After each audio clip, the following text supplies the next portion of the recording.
Welcome to Untold Physio Stories, a podcast that informs and educates by connecting you to rehab industry leaders who share their candid successes and failures in business and practice.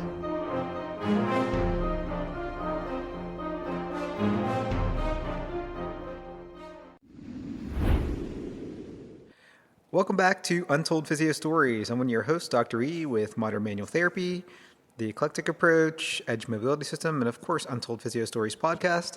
And my new co-host, Dr. Dana Palmer. How you doing today, Dana? I'm good. All right. Dana, as usual, is mentoring with me locally for Modern Rehab Mastery. And she's also just mentoring for business and manual therapy in general. And hang out and shoot some videos and record some podcasts. So she had a pain science breakthrough, if you remember from our last episode. And a remarkable thing was kind of happening to me at the same time, and I didn't really know the full extent of it until just recently. So a patient of mine who I've treated on and off before in the past with really great success, usually 1 or 2 visits. He just needed some repeated loading strategies, and a chronic elbow tendinopathy went away, and same thing with previous back issues, previous neck issues. So this time, probably about maybe 6 weeks ago, he came to me and he said, I've been sitting longer and my hip hurts really bad. It's just like in the joint. And anytime someone says in the joint, they think absolutely something's in the joint. But what's the first thing you think? Right. Usually it's a tendinopathy or something. Or just wherever they describe it, no matter what, they're going to respond to traditional therapy. Right. You know what I mean? Right. Like they all automatically think it's a fracture or something happened, or do I need an X-ray and MRI? And and his uncle is an orthopedic, so he's like, oh, you should probably get an X-ray. Yeah. And I'm like, no, that's fine. Let's just try this first. So I gave him lumbar loading strategies, and at first he had difficulty walking. And it absolutely seemed very mechanical, right? He had been driving for work at least an hour and a half, and then doing training when he was there for another 4 to 6 hours sitting, and then driving back an hour and a half. And he did that for several weeks prior to this happening. And usually high amount of sitting, even for his job. And, it seemed like, it's flexion sensitive. He responded to loading. He was able to walk with much less antalgic gait. Then I didn't see him for 3 weeks. You think that someone doesn't get back to you. You assume that usually if you really need to get back to me, especially with this patient, Right. not the new patient, but if you really need to get back to me, he would have. Then I see him walking around and he's still limping. And I'm like, why didn't you call me? He's like, I don't want to bother you. I'm like, you don't want to bother me. Okay, so this time I spent like an hour and a half with him, and I tried all kinds of different loading strategies and isometrics, and what we finally came up with was that various like end range loading strategies, and he also wasn't avoiding his triggers enough. Like he was sitting in long sitting, like all night watching TV to rest. Okay. And not only Yeah. long sitting, but he was somewhat like long sitting and like a little crooked and Okay. rotated, so it was Like- really unloaded. Yeah. So I told him to avoid that, to sit in a harder chair. He responded really well to side glides and also to banded hip corkscrew, like Yep. functional mobilizations, as you know what they Yeah. are. And he really enjoyed wearing a band. He said, can I just leave this on? And that enabled him to walk. Like I told him to go for a couple 10-minute walks a day. In the meantime, he just, no matter what I did, no matter how upright I got him, he could not tolerate sitting more than 1 or 2 minutes. So even though he was walking, he has a desk job, and he said he had something like 1,100 hours of sick time built up over the years, because he is like basically unbreakable, like Bruce Willis, like he Yeah. just never Yeah. took Long time. hours, long days. Yeah. But he never took time. So he had all this built up, and I said, hey, this is what it's for. I took him out of work for 3 weeks. I saw him maybe once or twice more. And he didn't improve past, like his walking improved, and he had periods of time where he was pain-free, but he absolutely just could not sit. And he kept on saying, it's just really in my joints. I mean, he had to wear the edge bands in order to get any kind of relief. So he said, I'm going to go, see my uncle, and his uncle ordered the X-ray, and I agreed with that. At this point, I think, 2-3 visits of no change, Right. with still periods of severe pain. I like to see more progress beyond the initial progress that we saw. Right. And then he says, oh, the person who initially read it, which is like a tech, right? She says there's lots of inflammation there, lots of fluid, and I can see all the inflammation right. on the X-ray. And I just said, oh, they all say that. Yeah. And I said, plenty of times that, you could have like a completely swollen ankle. It doesn't hurt continuously, right? Like Right. inflammation doesn't cause pain. Inflammation. And inflammation is a natural process for healing. Yeah. So even Right. if there's something going on, his body's working on it. Absolutely. So I tried to put a positive spin on it. That's a totally regular finding. And then he gets his uncle to read it, who's the ortho. And then he says, I think you have avascular necrosis. Yeah. No. Yeah.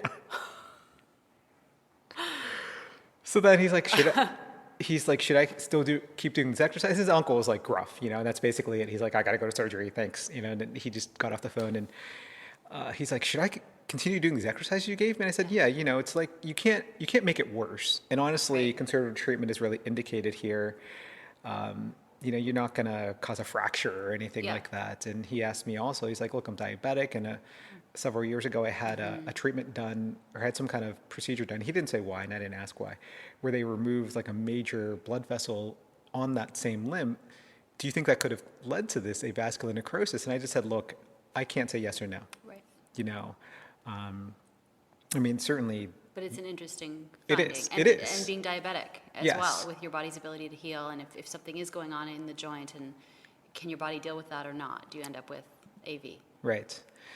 So I definitely felt bad about that, Yeah. and I'm trying to like talk him down and saying like the x-rays needed first. And then when he finally gets it, the initial reading, I'm like, oh yeah, of course there's going to be fluid. Of course there's going to be inflammation. And then he has another person in the family who's actually a vascular specialist. Mm-hmm.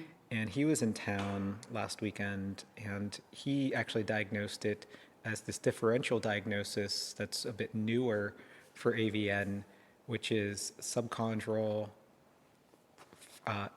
insufficiency fracture. Oh. So it's a fracture that is also similarly caused by vascular insufficiency, but it's a fracture and not just a vascular necrosis.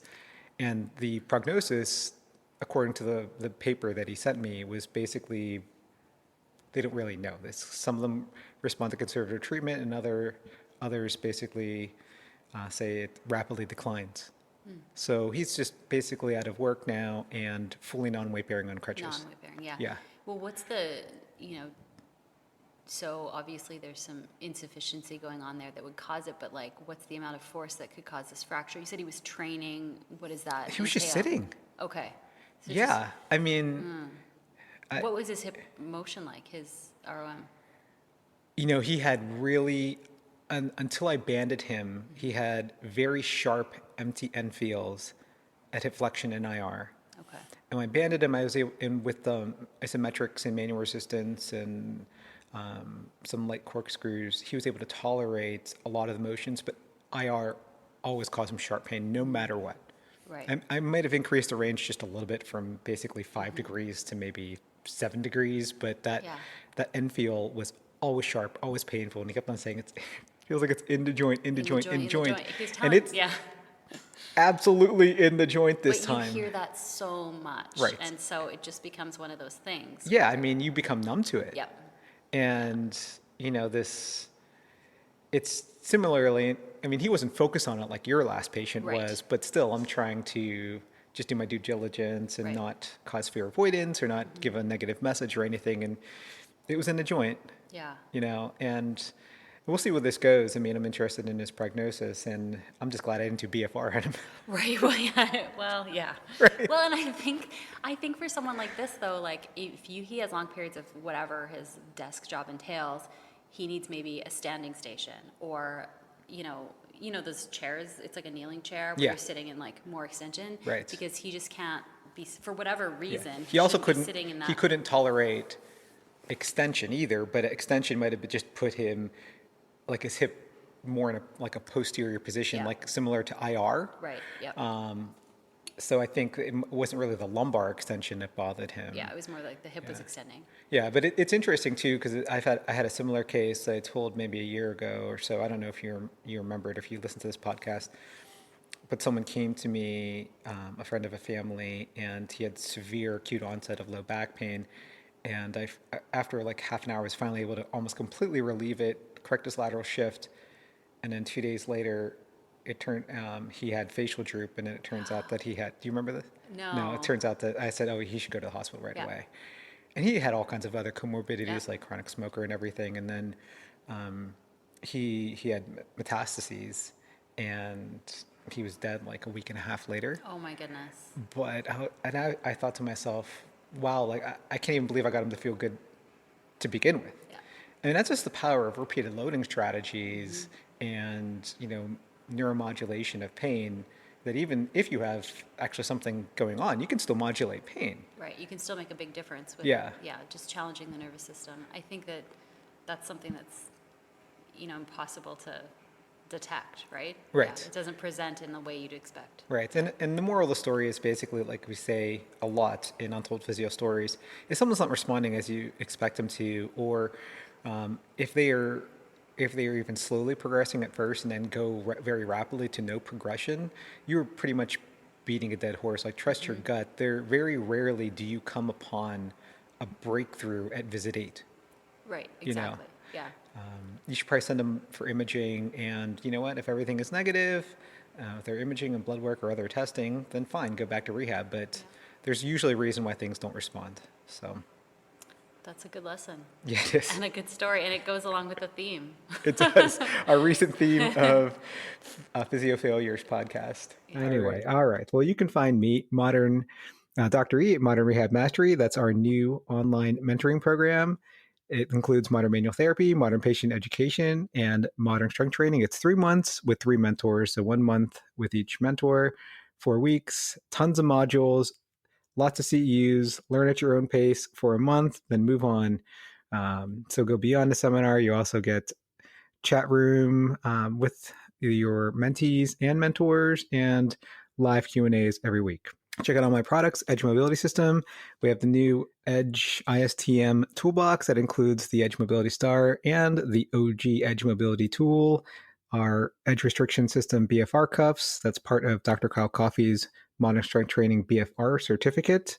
I hope to see you at a live Eclectic Approach course soon. That's Modern Manual Therapy in US, Canada, and South America. And make sure to rate Untold Physio Stories 5 stars on Apple Podcasts. You could also subscribe on Google Podcasts, Stitcher, and Spotify. And as always, you guys have an awesome day.